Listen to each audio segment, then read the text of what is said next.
All right, well, we got the weekend edition of the Pocket Change Market Report. This one dropping on Sunday, February 18th, 2024. I want to thank you guys for coming on board as we take a look at some of the neatest, most relevant coins to have sold on eBay just within the last 24 to 48 hours. To kind of help preface a lot of the other videos I've done like this is simply a compilation and a look of coins that have been found out there in the wild, whether you're an avid coin roll hunter or you like to go through your kids' pocket change or piggy bank for that matter. I probably wouldn't recommend, going into their kids' pants pockets and pulling out all the money and looking at it. I mean, you could do that. I mean, could consider it a little bit of a bonus for doing their laundry for the first 16 years of their life, whatever. But also, if you have the ability to cherry pick some of your local coin shops and even some of the shows, that's another way that you can find some of the coins that we're going to highlight for you here today that you could turn around and resell or simply add them to your collection for a much cheaper rate than, say, if you would have paid full price for the already attributed coins. So here we are. I'd like to say we're still in a fresh year. We are almost to the end of the month of February. We do indeed see some 2024 coinage out there. There were a few different types of listings that really caught my eye. One in particular, and we are going to address that right now in this video, along with a few other things as well that's really shaken up the marketplace. So, it's going to be pretty exciting to talk about some of these coins here for you today. You never know, you might have some of these in your collection, and, maybe it's high time that, you want to go ahead and sell them, completely optional. So outside of that, a few little other things that we also have to keep in mind. I don't talk about graded coins in here. Grading is an extra element that we do not necessarily need in some of these errors and varieties we're going to talk about here today. Just keep that money in your pocket. You're going to, probably do yourself a whole bigger favor by doing it that way than you would if you would have graded it. It doesn't necessarily add the extra value. And the photos you're going to see here today are 100% original to the original seller's listings. All right, so please do keep that in mind as well as we go through some of these listings here today. All right, so I guess without further ado, we're going to go ahead and shoot right into this.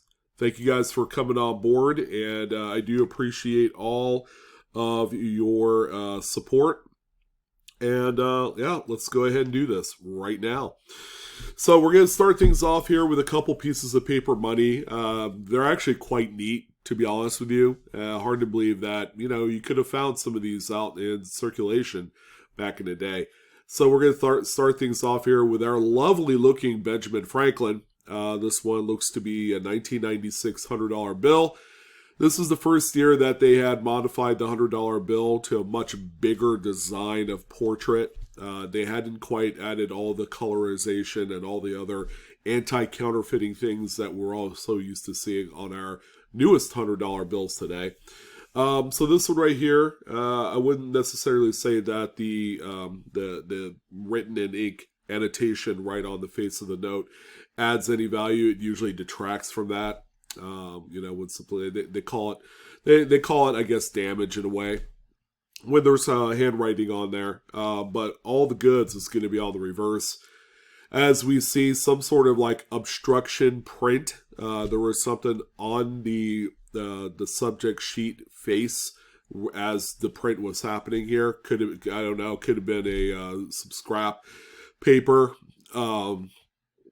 As clean as that edge looks, some would say that it might even be a board break error as well, So they look rather similar, and they're kind of priced similar too. So this $100 bill here, even with the writing on the front of the note, ended up selling for $183.89 with 35 bids. The lesson here, look at both sides of your note. You just never know what you're going to find. And our next one here is a 1985 $10 bill. This one showing a pretty pronounced and very gross misaligned print that we see there on the second print, which is the black kind of base print on the front of the note with Alexander Hamilton's portrait there. The serial numbers and seals all seem to be centered to the note. And the reason why I say that, and some people say, oh, that's a miscut error. It's not going to be miscut if it's, pretty well centered on the reverse. Usually the back, the front, and everything will be all off center, respective to the note itself. So this 1985 $10 bill, this oldie right here, sold for $157.39, and that's with 26 bits. All right, the coins, definitely no shortage of both off-center strikes, broad strikes, and double-struck coins. Like, all of a sudden, a lot of them entered into the marketplace here just in the last few days. Here's a what is supposed to be a Jefferson nickel. It's struck off-center out of collar by roughly 90%. All right, so it grabbed just a little piece of that planchet. And now it's a struck coin. Now, what we don't know is what the date is, because the off-center struck portion of it is a completely different area of the coin. It's not where the date is. So it's an undated error in a way. Some would say it's not as valuable, but, this one right here, a very nice example of something so crazy looking. Sold for $20.45. All right, so that's that one there. Here's a 1955 Lincoln wheat set. It's got some color on there. Lincoln cents are really easy to tone in some ways. That's not the big reason why that this coin is here, although it does not necessarily hurt the fact that it does have eye appeal. I think it's a very attractive looking piece. But if you look there on the reverse, that die crack that's going through that left wheat stalk, is actually what they call a pre-cud formation. So the die, just through general wear and tear, undergoes a lot of stress. They will crack, they'll break, pieces begin to fall out, things like that. That's what we're seeing here. Now with some sort of displacement, some sort of shift. And we see that here. When you look at where the crack goes into the device, you're going to notice that there is a shift in the design. Which means that that piece of the die was shifting and shaking back and forth. It was rattling loose. It was probably on its way to falling out completely. So this example here is sold for $29.99. That's usually toward the top end of what a lot of pre-cud errors go for. As long as it's not a full-blown cud, and those generally sell for a lot more money, these things will always kind of be like a little bit lower in value, but they're not worthless. And here's an example of a bigger full-blown cud on a Colorado state quarter. This one's dated 2006. It is a Philadelphia minted specimen, but on this one, if you look at the reverse, where the design goes nearly to the edge, that's a very vulnerable point on the dies. They tend to break and crack, and pieces fall out right around this area quite a bit. And the Colorado state quarter is not the only one where you can find this anomaly at. There's the South Dakota state quarter. The West Virginia is a big one as well. It's got a very busy design that goes all the way up to the rim.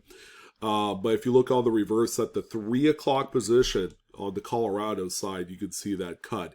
That's after the piece of die had fallen out. All the metal flow goes into that empty spot, that cavity in the die during the strike, creating the raised blob effect that you see here.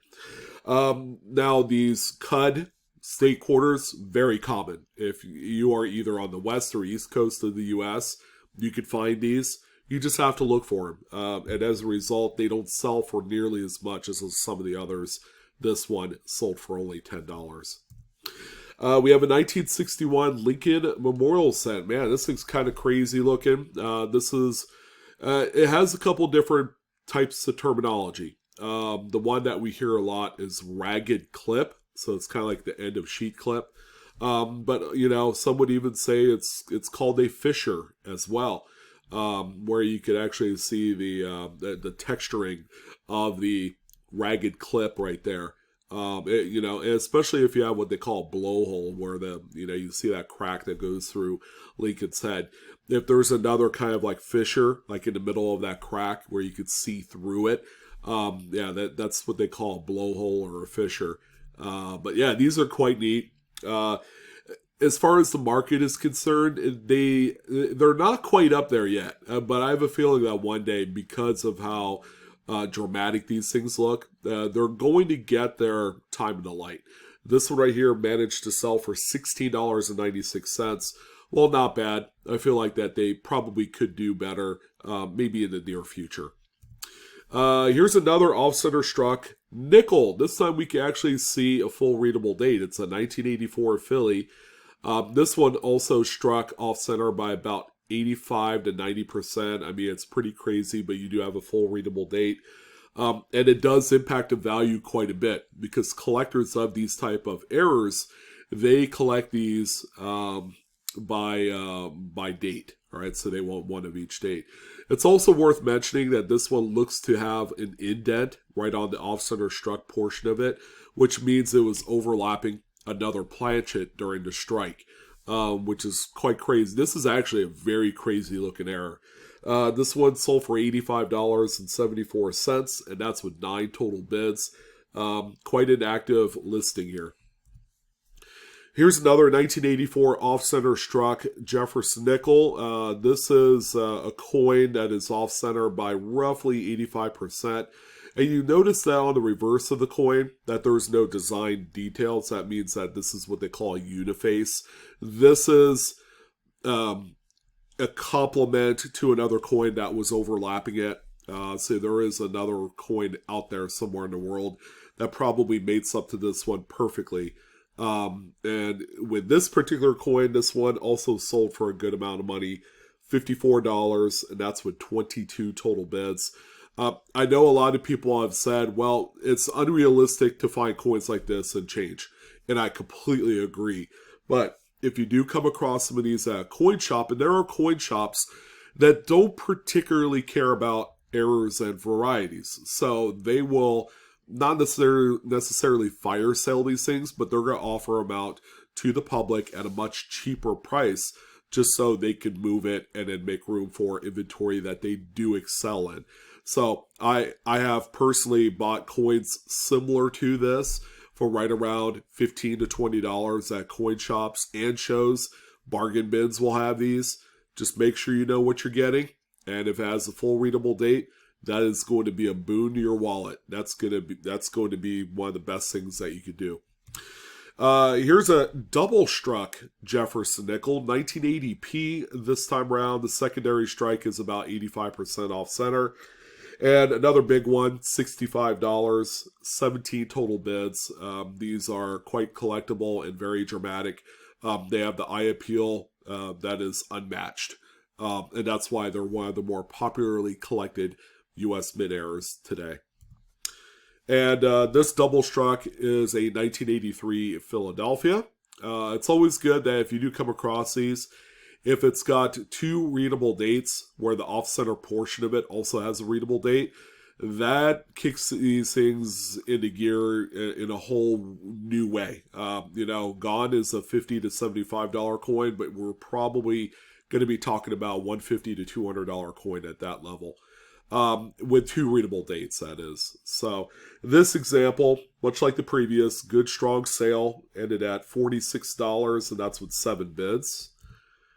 Franklin half dollars. This is our second consecutive week that we've highlighted a Franklin half dollar mid-air. This one, not too crazy. I've actually found a few of these. 1959 Denver Franklin half dollar is a coin that was struck on a defective planchet. If you look at the reverse, there's a lot of lamination issues here. All right, so you can see just the flaking of the metal coming off of the coin, as there are impurities within this alloy that they made for the composition. It didn't really hold together too well. and there were coins that were struck on these defective planchets. So this one sold for $37.45. This is a coin that you could very easily buy for melt, which is around $10 these days. But you can turn around, flip that puppy for 3 to 4x what your initial investment is. That is kind of the ticket in making this whole thing work. 1919 Buffalo Nickel. This one is what they call the 2-feather variety. So there is a third feather that is omitted here on this one, and that particular feather was over polished away. And then they did it to a bunch of other dates as well. So these are all Cherry Picker's Guide varieties. There are some dates that are more tough to find than others, and that will greatly affect the value. This one is actually a nice shape. It's a good kind of like VF35 level coin, and this one sold for $85. Okay, which seems like a lot of money for such a common date, but when it comes to 2-feather buffaloes, they're very well collected, and people want the nicer grades where they're not completely worn slick. Yeah, we also have a double struck Washington quarter. This thing is this is a smoke show right here. Even though it has no readable date, it's got Liberty ×2. It's got $quarter ×2. This thing is outrageous. And because of that, this one managed to bring $203.79. Yeah, all of these crazy off-centers, double strikes and stuff that you've seen so far, none of them are graded. And I would probably encourage anyone not to grade any of them, as they will continue to keep the value that they have. So yeah, this is the one listing that kind of caught my eye, and there are some things that you guys need to know about. All right, this one was sold by T&D's Pocket Change for Vets, which is cool. I like that. So if anything, the sale that obviously, probably some of this goes to support veterans. Very cool. I like that. It's a roll of 2024 Philadelphia Lincoln cents. I think it's like the one of just a couple fresh new sales of Philadelphia minted Lincoln Shield cents. Okay, we've seen a lot of Denver coins, but not too many Phillies. So this one right here, the seller mentioned it's got heads showing on both sides. It's a DDO roll. And they even said in their listing that it's a DDO number 1. So wasn't aware that there was an attributed variety yet for 2024 Lincoln cents. I went to check Wexler and Wiles variety catalog, and they don't have anything in there. So I don't know if it's legit or not. That's the only thing that I'm kind of questioning with this, is if there was a legitimate DDO number 1 that's been attributed so far by one of the big, enthusiasts. But nonetheless, this roll right here sold for $46. So that's with 27 bids. So definitely a lot of bidding, a lot of support here for this one. So I'd like to know if there really is a DDO number 1. I haven't heard anything, and the seller didn't have any close-ups of what that doubling could be. So yeah, I would love to know more. Again, it's me not knowing 100% of everything out there. As this is kind of like a hot new trending development. So I have also seen outside of this other 2024 coins. With like dye chips and stuff. So there are some of those that are starting to come out into circulation. Mostly we've seen them on Lincoln cents so far. Could possibly find them on the new quarters that are coming out. So we'll see. Yeah, it's a kind of interesting 2024 shaping up to be what might be a good year for hunting the brand new coins. We'll see. And then a nice one here. This is actually a nice high-grade 1970S. This is a large date, by the way. Lincoln Memorial Cent. It's got 2 sheet clips on there. Anything more than 1 is always a bonus. $29.95 for the sale, and that's with 14 bids. We also have this 1965 beautifully toned Lincoln It's a little bit off center, and it looks like there's a little bit of a partial collar as well on there. So the collar was kind of tilted a little bit. It wasn't completely engaged.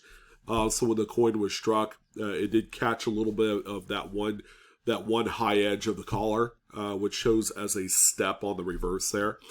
So this one right here, folks, sold for $37.28 with 18 bids. I think the combination of the mid-air and the color really took this one to that next price level. And we also have this 1936, again from the same seller. This one is slightly off-center. Nothing too crazy. It's kind of an old beater, kind of like well-loved coin.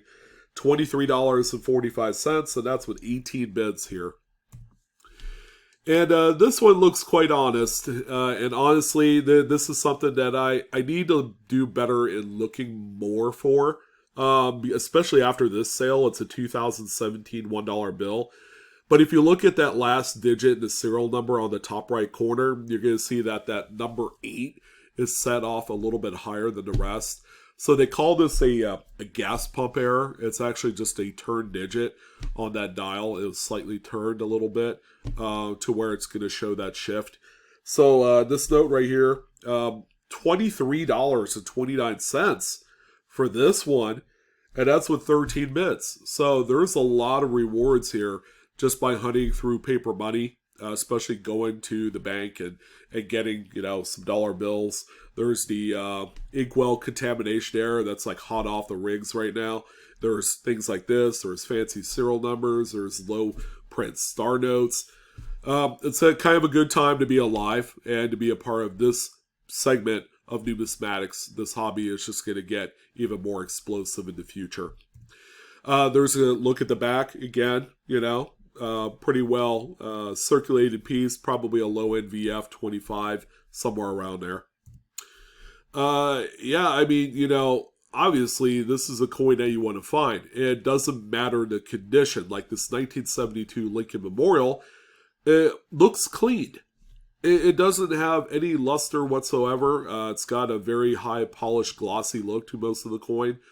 But what we cannot ignore is the fact that this thing has some of the craziest doubling that you will see on any date of Lincoln, short of the 55 and the 69S. I mean, look at the doubling on the motto, "In God We Trust," on Liberty, on the date, on Lincoln's vest, and all that.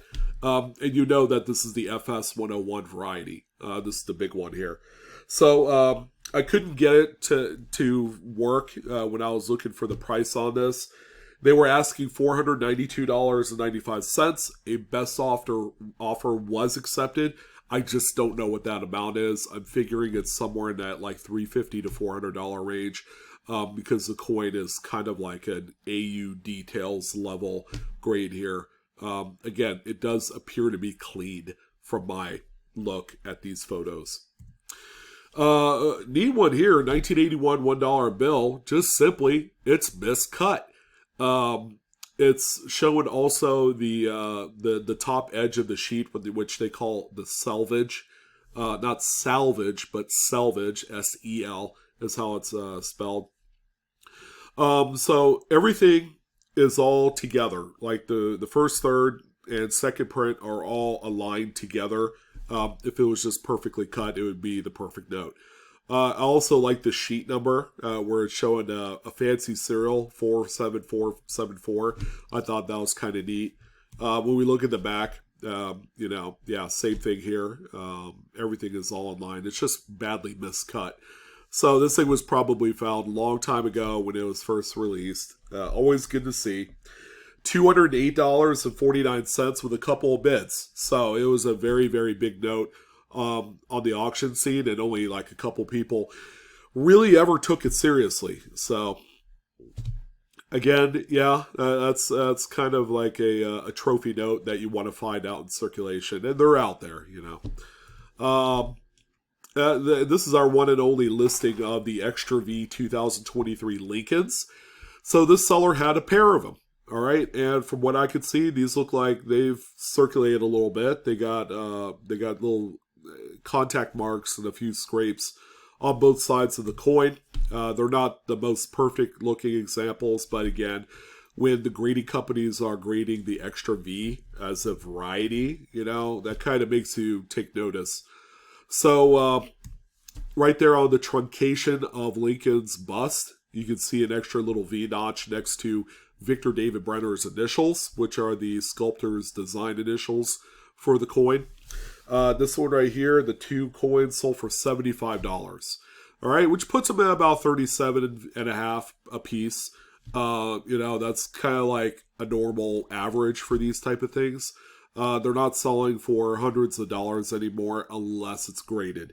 That's where all the money is here. And this poor old unfortunate soul, while it looks neat, this one I'm going to consider it to be damaged because it was helped along. It's a 1967 Roosevelt dime, which used to be a clamshell lamination, and whoever owned it bent it back and forth and pulled it off. It's very easy to see that it was helped along.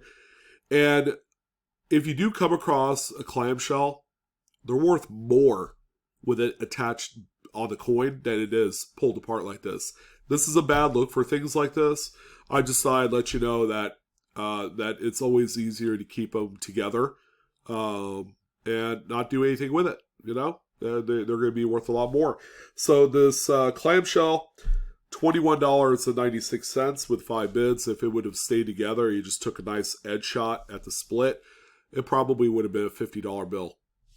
That's just my opinion because I've sold a number of these over the years, and it's just unfortunate to see this. Here's one that a lot of people I think probably don't remember. All right, either that or they forgot. 2015 Philly Homestead National Park quarter with the crazy doubling in the window right there. You see the extra pump handle. This is the WDDR number 4. This is the biggest one of the group. And you looked at the coin. The thing is circulating quite a bit. This coin in unk condition about 8 years ago, used to sell for like $20. It was a very affordable variety, and a lot of people had it. Now, there's not so many of them out in the open market, and the ones that we do have are pretty well circulated. This one right here is sold for $35.54. I mean, that's crazy. To buy one that's pretty well worn like this. So yeah, I mean, that just goes to show you that after a while, some of these varieties, they kind of fall off. Especially ones like this that are really quite interesting. We also have this 1920 Lincoln Wheat Cent. This one, it's a well-loved beater. Is seen all the surface it needs to see out in commerce. Delamination is what we have here. So again, that Franklin $50 that we saw earlier in the show, this is what that looks like when a big piece of the lamination falls off. This one right here is sold for $15.45. Not the craziest looking piece, as it shows a lot of other issues that are not mint related. A lot of post-mint damage here. But you should never toss these back. They will always be worth something to someone. An undated Lincoln Memorial Cent. This is a copper-coated zinc, by the way. Broad struck, out of collar, and also with an indent, which means there was another planchet that was overlapping it during the strike. This thing had a million of problems, and it's cool. I like things like this. This one sold for $42.45. We also have the big time 1981A $5 bill with a grossly misaligned black overprint. The green is fine, but yeah, the other elements to that third print are completely way off here on this one. So you see the black district seal is shifted way down, and then also the corner twos as well for the district number. $160 was the sale price on this one. Again, some pretty crazy sales out there. It's a VF condition now. It looks like there's a little bit of an edge split. Top right corner on the reverse there. And finally, we're going to end it off on a big, giant Cud die break on this 1972D Lincoln Memorial. And to say that you can't find anything out in circulation, look at this thing. It's not brand new. It wasn't minted yesterday. Many people have held this one. When someone looked at it, they're probably thinking to themselves, oh, yeah, this thing's damaged. Or, someone poured melted copper on it and then it toned after a while. I don't know. I've heard a lot of things over the years, and I just shake my head. I'm like, you can believe that? I'll take it off your hands, and I'll make the money. And that's what this person did here. So again, I couldn't find the best offer price. The original asking price was $150. I would probably imagine it's sold for about half that, which is usually the going rate for cuds of this size. Kind of like that $70 to $80 range. Still a great sale, whatever it is. And a really cool coin. I love these, and I have my own little collection of cut die breaks as well. All right, well, that's it. Hopefully this video gives you a little bit of inspiration to do your own hunting. We're heading into coin show season. I'm going to be at like 3 or 4 coin shows here in the next couple months. It's going to be huge, and it's going to be a lot of fun. So keep in mind, this video is for entertainment purposes only. None of this is financial advice. Please do collect and grade responsibly. And thank you for watching. I'm your host, Sean, with Blue Ridge Silverhound. You guys take care. Happy hunting. And I will see you guys on the next coin video. So long.